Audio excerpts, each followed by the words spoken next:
ಆಮೇಲೆ ಸಾಕಷ್ಟು ಜನ ಏನೇನೋ ಕೇಳ್ಬೋದು, nothing to worry about it. ಯಾಕಂದರೆ ಕೆಲವ್ರು ಹೇಳ್ತಾರೆ ಈ ಥರ ಅಪ್ಪಾಜಿಗೆ ಆಗಲ್ಲ ರಾಜಕೀಯದವರು ಆಗಲ್ಲ.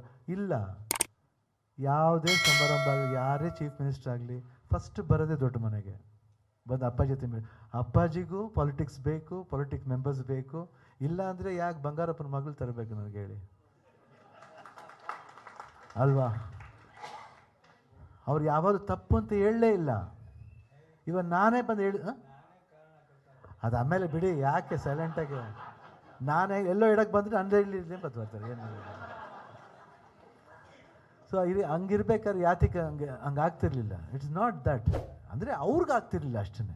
ಅಂದರೆ ಅವ್ರಿಗೆ ಬೇಡ, ನಮಗೆ ನನ್ನ ಕೆಲಸ ಇದಪ್ಪ ಆ್ಯಕ್ಟಿಂಗ್ ಕೆಲಸ. ನಾನು ಹೇಳಿದ್ನ ಅವಾಗ, ನಾನು ಕೇಳಿದ್ರು, ನಾನು ಇಲ್ಲ ಸ್ವಾಮಿ ನಮ್ಗೆ ಸಾಕು, ನಮ್ಮ ತಂದೆ ಕೊಟ್ಟು ಬಳಿಬೇಡಿ. ಬಟ್ ಗೀತನ್ಗೆ ಹಂಗಲ್ಲ. ಯಾಕೆ ಅವ್ರ ತಂದೆ ರಕ್ತನೂ ಇದೆ, ಅದೊಂದು ಜವಾಬ್ದಾರಿ ಇದೆ, ಒಂದು ರೆಸ್ಪಾನ್ಸಿಬಿಲಿಟಿ ಇದೆ. ಯಾಕೆ ಬರೀ ಗಂಡಸ್ರಿಗೆ ಮಾತ್ರ ರೆಸ್ಪಾನ್ಸಿಬಿಲಿಟಿ ಇದೆ, ಹೆಣ್ಮಕ್ಳಿಗೆ ರೆಸ್ಪಾನ್ಸಿಬಿಲಿಟಿ ಇರಬಾರ್ದಾ? ಇರಬೇಕು. ಯಾರೋ ಒಬ್ರು ಕೇಳಿದ್ರು, ಒಂದು ಪತ್ರಿಕತೆ ಕೇಳಿದ್ರು ತಮಿಳ್ನಾಡಿಂದ, ಯಾಕೆ ಸರ್ ಭಾಳ ಕಮ್ಮಿ ಜನ ಬರ್ತಾರೆ ಕರ್ನಾಟಕದಲ್ಲಿ ಹೆಂಗಸರಿಗೆ, ಯಾಕೆ ಅಷ್ಟು ಅದು ಬರಬೇಕು ಸರ್ ಜಾಸ್ತಿ ಅಂತ ಯಾಕೆ ಹೇಳ್ತಾರೆ ಹೇಳಿ? ತಮಿಳ್ನಾಡಲ್ಲಿ ಎಷ್ಟು ಜನ ಇದ್ದಾರೆ? ಆ ಥರ ಎಣಿಸ್ತಾ ಹೋದ್ರು, ನಾವು ಸುಮ್ಮನೆ ಆಗ್ಬಿಟ್ಟು. ಇವಾಗ ಎಲ್ಲಿ ಹೆಣ್ಣು ಮಕ್ಕಳು ಸ್ಟ್ರಾಂಗ್ ಗುರು. ಯಾಕಂದರೆ ನಾವಿರೋದೇ ಭೂಮಿ ತಾಯಿ ಮೇಲೆ, ಅದನ್ನ ನಮ್ಗೆ ಅದು ಯಾವಾಗ ಇಟ್ಕೋಬೇಕು. We are all in motherland ಅಂತಾರೆ, ಫಾದರ್ಲ್ಯಾಂಡ್ ಅಂತ ಹೇಳಲ್ಲ.